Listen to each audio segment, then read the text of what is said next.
పంచాకృతిం మహోగ్రంథం మహాగ్రహ నివారకం పంచాకృతిం దివ్యదేహం నారసింహం నమామ్యహం వీరాత్మకం వైరిభిదం వరవీరాననాత్మకం భక్తరక్షణ దీక్షంతం నారసింహం నమామ్యహం. సత్యజ్ఞాన సుఖస్వరూపమమలం క్షీరాబ్ధి మధ్యస్థితం యోగారూఢమతి ప్రసన్నవదనం భూషాసహస్రోజ్వలం శంఖం చక్రపినాకసాభయకరాన్ బిభ్రాణమక్కచ్చవిం ఛత్రీభూత ఫణీంద్రమిందుధవళం లక్ష్మీనృసింహం భజే శ్రీలక్ష్మీనృసింహం భజే. యజ్ఞేశ అచ్యుత గోవింద మాధవ అనంత కేశవ కృష్ణ విష్ణో హృషీకేశ వాసుదేవ నమోస్తుతే. శివాయ గురవే నమః శ్రీమాత్రే నమః శ్రీ విష్ణురూపాయ నమః శివాయ. వైశాఖ శుక్ల తృతీయ ఈరోజు పరమ పావనమైన అక్షయ తృతీయ తిథి. అసలు వైశాఖ మాసమే ఆధ్యాత్మిక సాధనకి అద్భుతమైన మాసాల్లో ఒకటి. వైశాఖము, మాఘము, కార్తీకము ఈ మూడింటిని కూడా ఆధ్యాత్మిక సాధనలో చాలా ప్రధానంగా చెప్తారు. ఏ విధంగా అయితే కార్తీక పురాణము, మాఘ పురాణము ఉన్నాయో అదేవిధంగా వైశాఖ పురాణాన్ని కూడా వ్యాసదేవుడు రచించాడు. ఆధ్యాత్మికంగా భగవద్ అనుగ్రహం పొందడానికి ఈ మాసం అన్ని విధాల అనుకూలమైనది. అంటే సాధనా మాసంగా దీన్ని నిర్వచించవచ్చు. వసంత ఋతువులో రెండవ మాసం ఇది. దీనికి వైదిక నామం మాధవ నామము అని. మధు అని చైత్రమాసానికి, మాధవ అని వైశాఖ మాసానికి అంటారు. అసలు మాధవ అనే నామమే నారాయణుని తెలియజేస్తున్నది.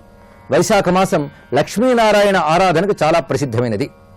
వైశాఖంలో రకరకాల వ్రతాలు చెప్పారు.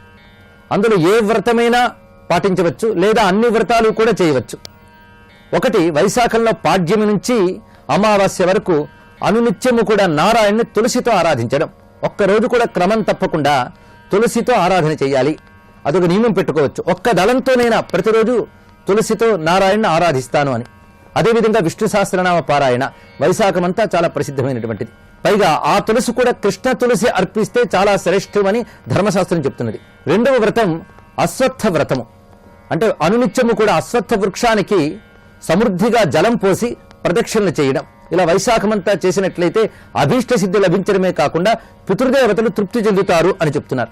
మూడవది గళంతిక ఆరాధన అన్నారు. అంటే శివునకు ఈ మాసమంతా కూడా అభిషేకం చేస్తే చాలా ప్రసిద్ధి. అనునిత్యము కూడా శివారాధన అభిషేకంతో చేయాలి. అది ఆధ్యాత్మిక, ఆదిభౌతిక, ఆదిదైవికలనే తాపత్రయాల్ని తొలగించి మనశ్శాంతినిస్తుంది. అందుకు శాంతి కోసం శివునికి అభిషేకం చేస్తారు. మరొక ప్రత్యేకమైనటువంటి వ్రతం ఏం చెప్పారంటే, శివాలయాల్లో శివలింగమునకు పైన గళంతికను ఏర్పాటు చేయుట. గళంతిక, దీన్నే ధారాపాత్ర అని అంటారు. అంటే నిరంతరం శివుని మీద ధార పడేటట్లుగా ఒక పాత్రను ఏర్పాటు చేయాలి. ఇలాగ నెలంతా కూడా శివునిపై ధార పడేటట్లు చేసినట్లయితే సృష్టిలో ఉన్నటువంటి వేదనలు, తాపాలు, అరిష్టాలు నశిస్తాయని ధర్మశాస్త్రంలో చెప్తున్న విషయం. ఇదొక వ్రతాన్ని ఆచరించడం. మూడవది ఉదకుంభదానము. వైశాఖంలో ఉదకుంభము అంటే నీటితో నింపినటువంటి పాత్రని దానం చేయడం. అలాగే బాటసారులకి చలివెందులు ఏర్పాటు చేసి జలాన్ని ఇవ్వడం. ఈ రెండు కూడా వైశాఖంలో ప్రసిద్ధి. ముఖ్యంగా అక్షయ తృతీయ నాడు ఈ రోజునైనా సరే మనం ఇప్పుడు చెప్పిన వ్రతాలన్నీ చేస్తే మొత్తం మాసమంతా చేసిన ఫలితం వస్తుందట. అంటే తులసి నారాయణునికి అర్పించుట, శివునికి అభిషేకం చేయడం, అశ్వత్థ వృక్షానికి జలం పోయడం, ఈ మూడు కర్మలు కూడా ఈ వైశాఖ శుక్ల తృతీయ నాడు ఆచరించాలి. అదేవిధంగా పితృణాం అక్షయ తృప్త్యర్థం ఉదకుంభదానం అహంకరిష్యే అని సంకల్పం చేసుకుని ఒక చక్కని పాత్రలో, నూతన పాత్ర తీసుకుని అందులో జలమును నింపి పరిమళ ద్రవ్యములు కలిపి యోగ్యులైన వారికి దాన్ని దానం చేయాలి. ఇది ఉదకుంభదానం అని చెప్పబడుతున్నది.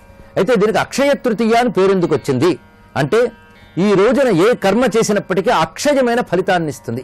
అందుకు దీనికి అక్షయ తృతీయ అని పేరు వచ్చినది.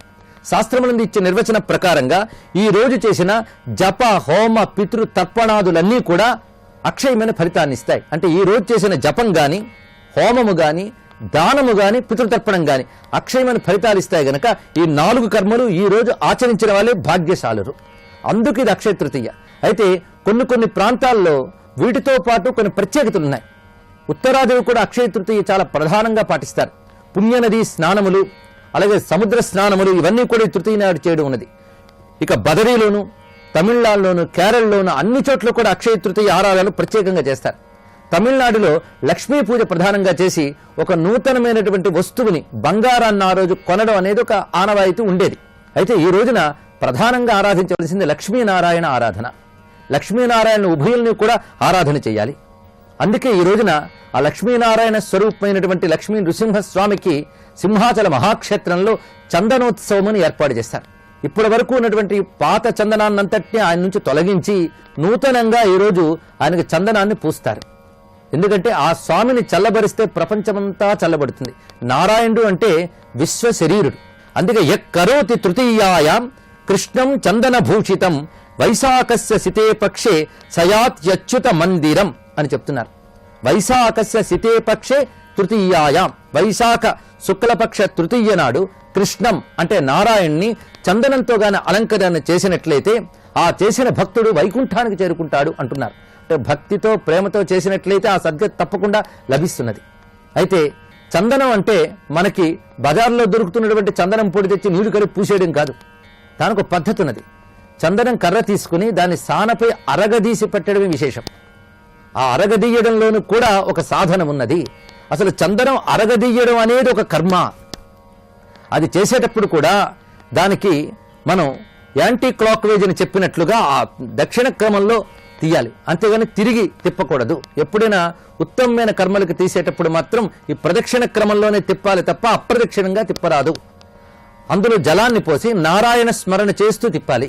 ఆ చందనంలో మన శక్తి అనుసారము పచ్చకర్పూరము, కుంకుమ పువ్వు మొదలైన పరిమళ ద్రవ్యాన్ని కూడా కలిపి ఆ చందనాన్ని శ్రద్ధగా తీయాలి. సమృద్ధిగా చందనాన్ని తీసి నారాయణ ప్రతిమ, అది కృష్ణ ప్రతిమ కావచ్చు, రామ ప్రతిమ కావచ్చు, నారసింహ ప్రతిమ కావచ్చు. నారసింహుడు సంపూర్ణమైనటువంటి అగ్నితత్వానికి ప్రతీక గనక ఆయనకు చందనం వేయడం అనేది ప్రధానంగా చెప్పుకోవడం జరుగుతున్నది. కానీ నారాయణ స్వరూపం ఏదైనప్పటికీ ముఖ్యంగా కృష్ణం అన్నారు గనక కృష్ణుడు అంటే నారాయణుడు అర్థం. అంతేకాదు నారాయణ అవతారమైనటువంటి పరిపూర్ణమైన శ్రీకృష్ణ పరమాత్మ, ఆయనకు కూడా ఈ చందనంతో అలదడం. అదేవిధంగా శివునికి అభిషేకం చేసి ఈ రోజున చందనాన్ని సంపూర్ణంగా అలగినట్లయినా సత్ఫలితాలు లభిస్తాయి. ఇవన్నీ కూడా శాస్త్రం చెప్పినటువంటి నియమములు. ఈ విధంగా చందనోత్సవం దీనికి ప్రత్యేకంగా చెప్పబడుతున్నది. అందుకు ఉపాసనకి, ఆరాధనకి, అక్షయమైన ఫలప్రాప్తికి అక్షయ తృతీయ అనబడే దివ్య తిథిని మహర్షులు వేదకాలము నాడే అంటే వేదములందే దర్శించి చెప్పారు. అటువంటి అక్షయ తృతీయ భారతదేశానికి అక్షయ శాంతి ఐశ్వర్యాలని, సనాతన ధర్మ పరిరక్షణని అందించుగాక. సర్వం శ్రీకృష్ణార్పణమస్తు.